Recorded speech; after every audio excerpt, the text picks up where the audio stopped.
It's Nolan. Now, before we get started, make sure y'all hitting that like button. Make sure y'all sharing it on your respective platforms. Let somebody know what we're doing today.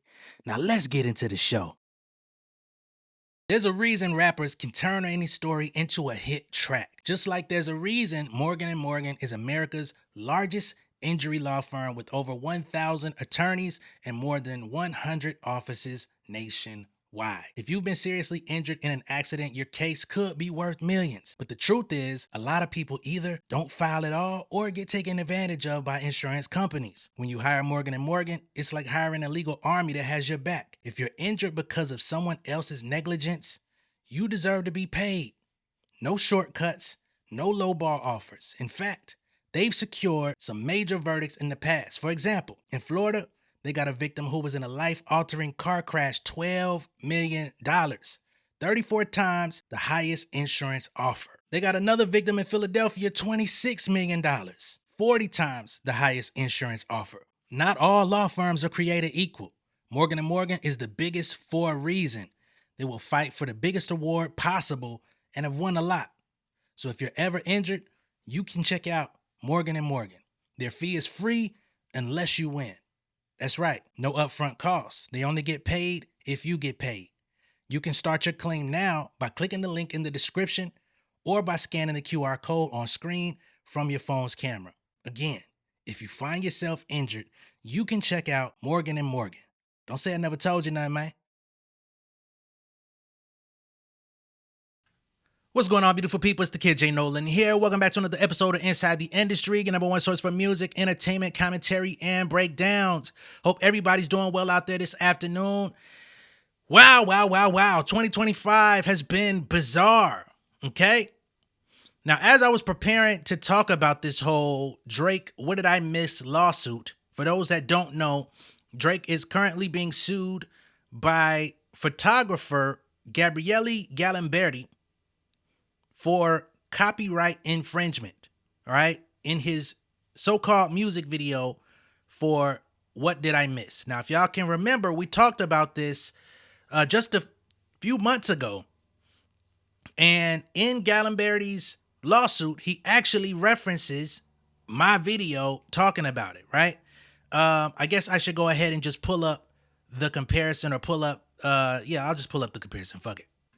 So as you can see here, these are the two photos. On the left is a photo from Galimberti's book, The Ameriguns, where he's documenting Americans' affinity for their Second Amendment right and their affinity for large arsenal of artillery in their homes.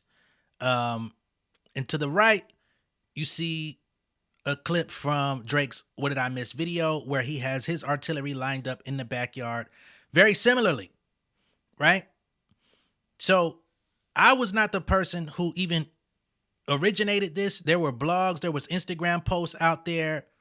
The idea to even cover this was not on me. I had somebody who is on the ground in Texas who I won't shout out for their own, their own sake, who brought this to my radar. And I was like, oh, wow, this is some great subject matter for me to touch on just to even get into what inspired that video, because that was a big question. When we saw the video, we was like, yo, what the fuck is he trying to prove by having all these guns in the backyard while suing at the same time about words in a diss track?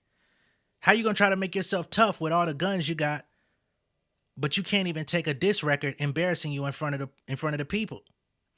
That made little to no sense, But apparently, Galimberti saw my video along with some others on social media who also drew reference to this, and my name ended up in the paperwork. I saw this a day ago, and then I noticed that people started tagging me in it, so I was like, yeah, I'm already on it. Now, before we get into this, you see the Family Over Fame? If you're on mobile, you can hit the shop button. You could get you one of these. If not, you could go to the store on my YouTube channel.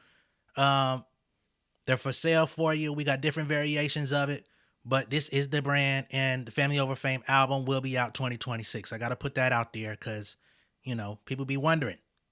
But let's get to the actual paperwork. And before we get started, I do want to thank everybody who so far has placed their order for your family over fame gear. I've been getting email updates. Your stuff should be on its way. You should receive it before Family and Food Day, as I call it. Others would call it Thanksgiving, but you should have it before that particular day. All right, let's get started. So this has been filed in the United States District Court, Central District of California. Plaintiff is Gabrielle Galimberti, as I told y'all. And the defendants in this will be Aubrey Drake Graham, professionally known as Drake, an individual, OVO Sound, which is his label, Republic Records, the company he's signed to, a New York company, and Universal Music Group, a Netherlands corporation, and John Doe's 1 through 10. Okay, who the fuck is the 10 John Doe's? So it says here, Plaintiff Gabrielle Galimberti, an individual by and through his attorneys, Valkyrie, as for his complaint for copyright infringement against defendants Aubrey Drake Graham, PKA Drake, an individual, OVO Sound, blase blah. Nature of the action. This lawsuit concerns defendants' willful, brazen, and extensive unlawful infringement of plaintiff's exclusive copyright in his photographic portrait image, the original work contained within the project entitled The Ameriguns, the Original Work Project, which was created by plaintiff Galimberti. Okay, so he says this is a willful, brazen, and extensive unlawful infringement. Okay, that Galimberti's iconic and highly distinctive photography style embodied in the original work was lifted by defendants to set the scene of the music video for the song What Did I Miss? Is both an egregious violation of federal law and an affront to plaintiff, his livelihood, his legacy, and to photographers everywhere. So he says, you come over here jacking my work. You're not crediting me or shouting me out. You got to do something. Make it attributable to a nigga, man. Plaintiff is an internationally renowned photographer whose work spans over 20 years. Plaintiff has produced numerous reports and articles for publications around the world, as well as books, exhibitions, and conferences. Plaintiff has been a National Geographic photographer since 2015. Plaintiff has earned multiple prestigious awards throughout his career, including the World Press Photo 2021 award in the Portrait Stories category with the Ameriguns. So this actual book that he published has won awards as well. Plaintiff's work consists of long-term projects investigating the habits of people around the world, including but not limited to their differences and similarities, peculiarities, and fears. Plaintiff is recognized by his distinct photographic style he has repeated several times throughout his career that involves portraying a person and their objects all arranged in a very precise geometric layout in front or around the subject. Plaintiff employed this particular style in the Ameriguns project, which consists of a series of 40 portraits taken of U.S. firearms owners posing with their guns.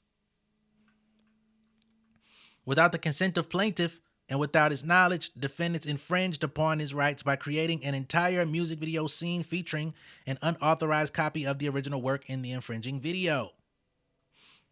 Below left is the original work. Below right is a still image from the infringing video. As set forth more fully below, the scene from the infringing video intentionally copies the original work and is a blatant attempt to appropriate not only the immediately identifiable and unique look and feel of the original work, but also many of the specific copyrightable elements in the original work, including the arrangement of the weapons on the ground are parallel, the position of the subject on the right side of the frame next to a swimming pool, the portico behind the subject, the proportion between the space occupied by the composition of the weapons, the swimming pool, the portico, and the sky. The sky? The green lawn area visible on the left above the swimming pool, the shape of the roof of the house behind the subject. Oh shit, you even comparing the homes? And the backlighting with the sun high behind the subject's left shoulder. I didn't even know you could try to copyright the backlighting of using the sun. Holy shit. Defendant's exploitation of plaintiff's original work is particularly troubling for several reasons. The entire theme of the infringing video is premised on plaintiff's The Ameriguns project. Tellingly, the infringing video was released on July 4th, 2025, American Independence Day, to add further relevance to the title of plaintiff's The Ameriguns Project and to imply on information and belief that the infringing video was made in collaboration with the Ameriguns Project and or its author, plaintiff. The display of the firearms in the scene in the infringing video is so clearly a copy of plaintiff's original work that even before the infringement became known to plaintiff, several social media commentators and consumers began associating the infringing video. See, J Nolan, my fucking goodness, why am I here? What did I miss? Drake, if you read it, man, miss me with the bullshit, man. I'm just creating content, talking about people. God, But they say, see, J Nolan, Drake referencing the Ameriguns in What Did I Miss music video. YouTube published July 6th, 2025. They even used the link. Talk about free press. The Art Revival did Ameriguns inspire Drake official What Did I Miss? Gabrielle Galimberti's Ameriguns. YouTube, July 6, 2025, same day. Defendant Aubrey Drake Graham is professionally known for implying hidden meanings in his lyrics and audio-visual works meant to accompany his music. This is where shit take a little bit of a twist, if you ain't seen this shit already. On information and belief, defendant Graham also selected to affiliate himself with plaintiff's original work for an additional reason. Namely, that plaintiff was publicly vilified for his role in a controversial Balenciaga advertisement involving false allegations of glorifying PDF activity. I knew nothing of the sort. I didn't know nothing about this. So the photographer suing Drake, was involved in a controversial Balenciaga ad that involved false allegations of glorifying PDF activity, the same sorts of things that Drake has been accused of for the past year very strongly, and for previous years a little bit more under the radar. Now, here we're on this website called Petapixel. This is an article from 2022. This is the photographer, Mr. Galimberti, where he says he fears he will never work again, okay? Because he did this photo shoot with Balenciaga that featured children holding teddy bears and shit like that with bondage BDSM gear, I guess you could say, which is weird as fuck. So please understand, I have no association with him nor Drake in anything they have going on. I'm going to be very frank. But it says here, after being blamed for Balenciaga's controversial BDSM marketing campaign, because why the fuck would you partake in some shit like that anyway? Photographer Gabrielle Galimberti has been subjected to thousands of death threats and now fears he will never work again. In an exclusive interview with Petapixel, he says that he has already lost multiple job opportunities and photo gigs owing to his involvement in Balenciaga's shoot that featured child models holding teddy bears dressed in bondage gear. Weird is an understatement. He says, yes, honestly, yes, I have worried that I will never work again because especially for the first week, everybody was thinking that I was guilty because Balenciaga didn't do anything to take responsibility for what was happening. Excuse me. I was supposed to have an exhibition on December 7th, but it's been canceled. I had a publication scheduled with National Geographic for 2023, but again, that was canceled. And as you can see, it just gets even more strange. He says, I was dealing with a contractor who wanted to buy 3 of my prints, but he clearly told me that since the scandal with Balenciaga, I'm sorry, but I cannot buy your prints. Okay? He says he's received death threats. The renowned documentary photographer whose work, which includes the Ameriguns and Toy Stories, is critically acclaimed, has received thousands of death threats following the scandal, many of which have been seen by Petapixel. So here are some of the death threats. I'm not going to read them. Okay. Galimberti was unfairly made to be the scapegoat for the Balenciaga campaign, they say. Balenciaga later said it would not sue him, but the damage was done. What you mean you ain't gonna sue him? Who came up with the concept? That's what I want to know. Who concept was it? Social media not only tried to blame the photographer for the shoot, but also cruelly dissected his previous work. I received thousands and thousands of messages, emails, and death threats saying they know where I live. We're coming to you. Thousands of messages like this, not only one or two. I received phone calls in the middle of the night because somebody put my number on Twitter inviting people to threaten me. I was worried not only for my job, but for everything. I tried to get in touch with Balenciaga many times, asking them to take responsibility for everything. Please tell me you're going to get into who fed you the idea, because if you came up with it yourself. This was his first advertising campaign. Gallimberti says he took the job with Balenciaga, which was his first ad campaign, because it paid 20 times more than his usual work as a documentary photographer. He says, when I accepted this job, I have to be honest and say that I did it for the money. When I work for documentary projects, even for my biggest clients, the maximum I get paid is $500 per day, and you are traveling and you are away for a month, he says. So when Balenciaga comes to you and they offer 20 times more, it's not easy to say no. With the amount of money Balenciaga gave me, I could pay a year's rent on my house. Gallimberti explains that he was simply hired by Balenciaga as a photographer and had little say in the campaign's content. However, he trusted the 25 other people who were making all the decisions on the Balenciaga set. So he's implying that they gave him the concept. He was just there to shoot. They offered him hella bread, and rather than go with his morals, he went with the money. Seems to backfire quite a bit.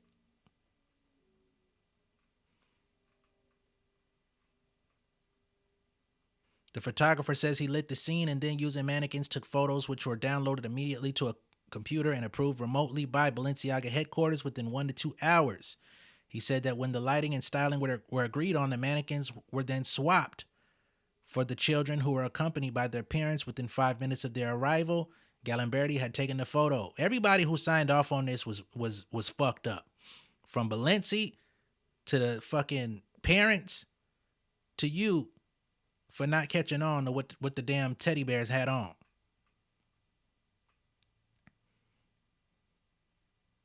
He says, I'm a documentary photographer and this was my first time working for the fashion industry, but I can understand the pressure you might feel in that situation. But you still, sometimes, man, you got to turn down the bread. I get it.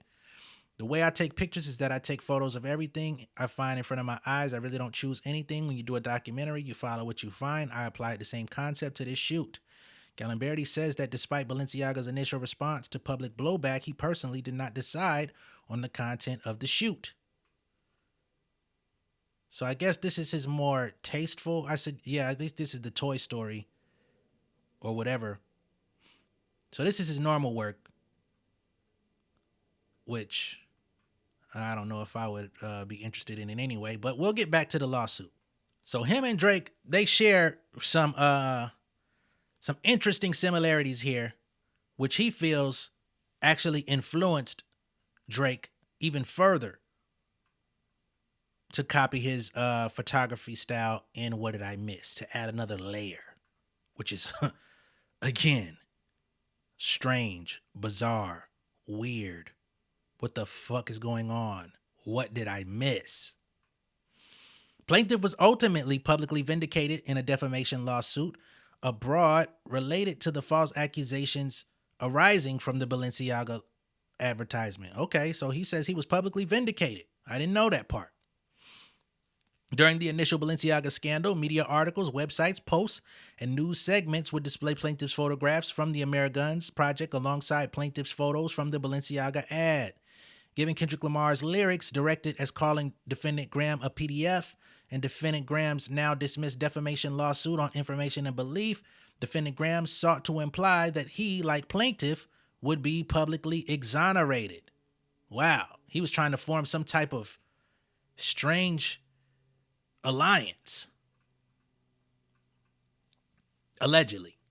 Plaintiff is a serious professional addressing serious themes. His work hangs in galleries, museums, graces serious print literature, and his career depends upon the respect and admiration of dealers, collectors, and critics of contemporary and documentary art. By the forced and unauthorized association of his work with the infringing video, The integrity of his work and his reputation as a photographer has been damaged. Accordingly, as set forth more fully below, plaintiff seeks damages and equitable relief for direct, contributory, and vicarious copyright infringement arising from the creation and unlawful use of a substantially similar copy of his original work in violation of the United States Copyright Act 17 U.S.C. 101 et sec., the Copyright Act. I don't really care about the party's jurisdiction and venue. And we've gone through all of this, right? So we get to, publication dates and things of that nature. Plaintiff is an Italian citizen and is domiciled in Arezzo, Tuscany, Italy. His original work was first published on April 24th, 2020 in a magazine publication called Seven, which comes out on Fridays as a supplement to the Italian Corriere della Sera newspaper, and which was not simultaneously published online. As a result, the original work is exempted from filing for U.S. copyright registration under 17 U.S.C. 104. See also Berne Convention for the Protection of Literary and Artistic Works. As a result of plaintiff's commercial success in the Ameriguns project, including specifically the original work, plaintiff and the project were widely covered and praised in the U.S. and foreign press. Plaintiff was interviewed several times about the Ameriguns project by U.S. news channels, including an interview with CNN following the May 24th, 2022 Robb Elementary School shooting in Uvalde, Texas.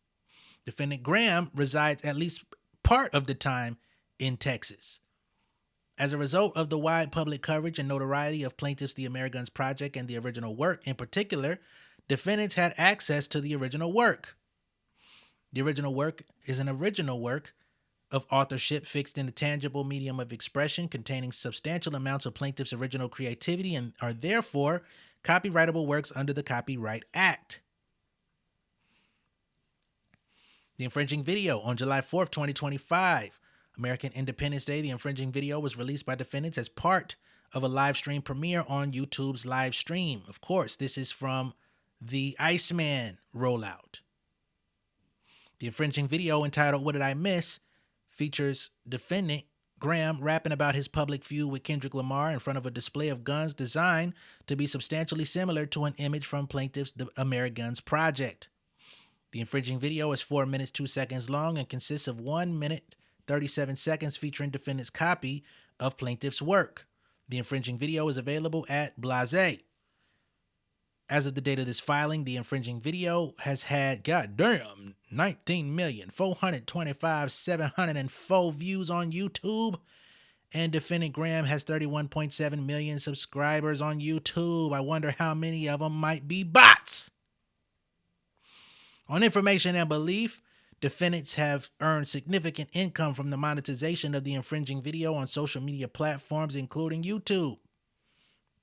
Plaintiff was alerted to the misuse of the original work in the infringing video by acquaintances who were surprised to see what they assumed to be his willing participation. So people were thinking that he may have actually been involved in the Drake music video because it was so similar to his previous work. His original work, as stated in this document.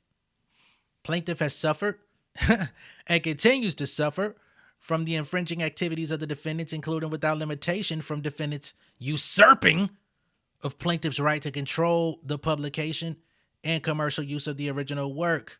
Defendants' failure to pay any license fees commensurate with the value of their video and promotional use of the original work and/or its unauthorized copies, and defendants' failure to account for or disgorge the profits directly and indirectly attributable to their misconduct. I said attributable at the top of the video. Okay? Said you usurped him. In addition, defendants' actions have caused significant harm to plaintiff and the original work, thereby significantly damaging the value of the original work, all of the plaintiff's other works, and the value of any licenses for his photography in the relevant markets. He's saying you copying my shit has driven down the value of mine, despite some of the bullshit I may have had in the past. So count one is a direct copyright infringement against all defendants. Even UMG, who probably had zero involvement with any of this because they wasn't fucking with him. They was in litigation with his ass while all this was taking place. Plaintiff repeats and realleges the allegations set forth. We know this is a copyright lawsuit, so he feels his shit has been infringed upon. I don't want to overstay my welcome on this shit here. Vicarious copyright infringement count 2. Contributory copyright infringement count 3. Okay. Prayer for relief. He wants his fucking money. All right? That's what he wants. He wants a jury trial. He wants to take your ass to court. And he wants his bread because you usurped his fucking idea. That's what happened here. Okay? We don't need the fucking pontificate up on this shit here. He wants his fucking bread. Now, if that series of events in the lawsuit wasn't bizarre enough, right? There seems to be some sort of deeper connection between Drake and Balenciaga. Now, remember, Gallimberti did the Balenciaga ad featuring the BDSM inspired stuff with the teddy bears or whatever. But apparently Drake has an alias and an LLC by the name of Richard Fitzenwell. Okay? And when you look up Richard Fitzenwell, that name is also associated as an executive over at Balenciaga. Now, this is where you start getting into some of the conspiracy, tinfoil hat type of stuff that I typically don't like to entertain or really get into. But there is information in articles that actually lend credibility to this theory. You know what I'm saying? And I'm not trying to like deep dive into it, but I'm going to show y'all this because it's all connected. So here we are on this website called Curbed LA. All right, this is an article from 2018. Drake reportedly buys third LA home, a 1950s ranch house in the Valley, right across from the YOLO estate. Now, we know Drake no longer lives in LA. He bought a home in Texas, but this is 2018 they're talking about. So it says Drake may be expanding his portfolio of Los Angeles area real estate. Variety reports that the Grammy-winning artist paid $4.5 million for a house that neighbors his YOLO estate in Hidden Hills. Drake purchased that over-the-top residence in 2012 for $7.7 million. In 2016, it was widely reported that he had paid $2.85 million for a 1950s ranch house across the street. Officially, that house is owned by the Richard Fitzenwell Trust, which may or may not be a Bart Simpson-style gag name. Okay? Richard Fitzenwell Trust. At the end of August, the trust closed a deal on another neighboring residence.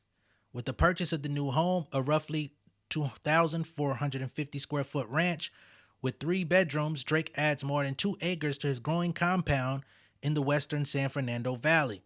It's unclear whether the rapper or any members of his entourage plan to actually live in the home. Built in 1957, the residence looks to be in need of some interior updates, but boasts some nice features, including beam ceilings and a brick barbecue. Interestingly enough, the home in Texas is also a ranch compound that was being used for like some hotel Airbnb type of shit.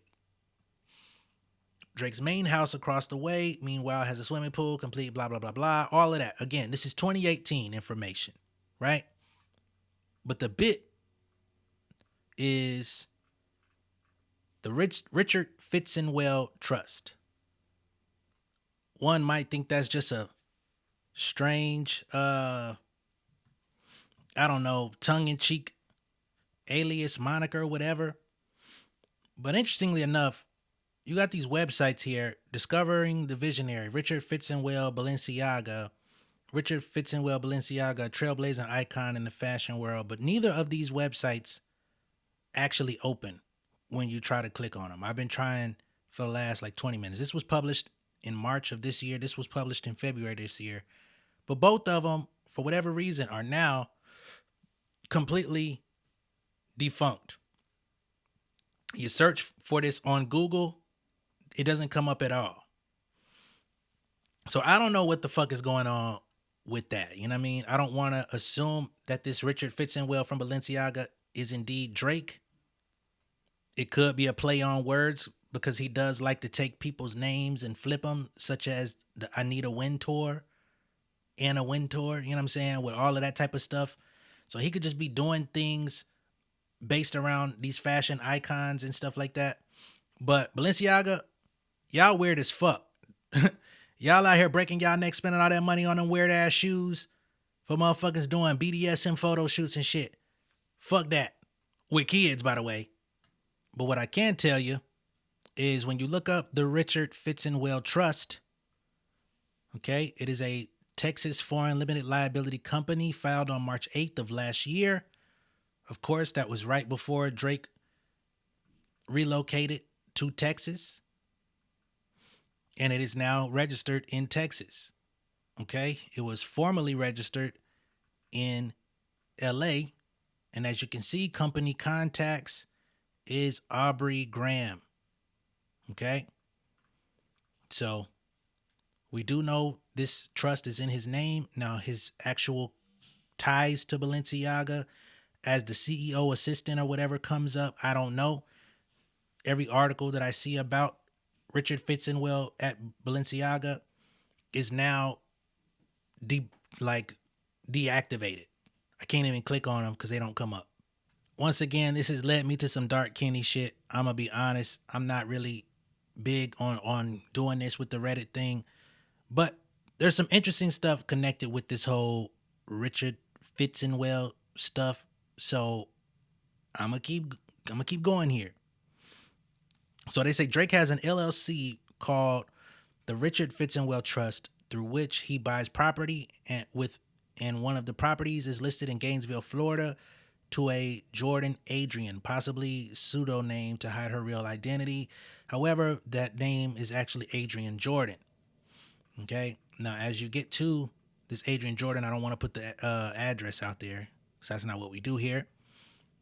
They say when you look up her IG Facebook, she references how her and Drake had an intimate relationship multiple times and even attended Drake's mom's birthday party, as well as taking pictures with him and speaking publicly about their relationship. So here is one of the photos of the young lady that they've been putting out there. I don't know her significance to Drake, but as you can see, that's a pretty recent photo of Drake, full beard, cornrows to the back. That's at least within the last 4 years or so. Then you have a photo of her back when this nigga was the Mountain Dew, the Sprite commercial. You know what I'm saying? Back when he had no facial hair and a temp fade. So again, the connection between them, I don't know. Not significant to me, but very interesting that his LLC also allegedly bought her a home in Florida, and they've been connected for many years. I don't know what the fuck is going on. I think I'm assigned to fuck off, to be honest. Not to mention this girl got a whole fan fiction book called Loving Aubrey Graham. Yeah, the rabbit hole ain't for me. I like to be out with my family, doing cool shit, making videos, making music. I'm not crawling, okay? But the bottom line is Richard Fitzenwell or whoever the fuck you is, that nigga said stop using his goddamn photography, stop using his shit for influence, and stop trying to build some type of weird pedo alliance with his ass. And I say you need to stop doing that shit too, okay? Let me know what y'all think of all this down below in the comments. Be sure to like and share this video. If this is your first time seeing me on YouTube, go ahead and subscribe to the channel, become an insider. If you really want to take your insider hood to the next level, get you a family over fame tee. You can, once again, if you're on mobile, just hit the little shop button on the description of this video, or you can go on my channel and go to the store. You click on the store and you can see the entire catalog of everything. We got hoodies, we got t-shirts, we got crew necks. Take your pick, man. Much love and respect to everybody that supported thus far. I'll see y'all on the next one. Peace.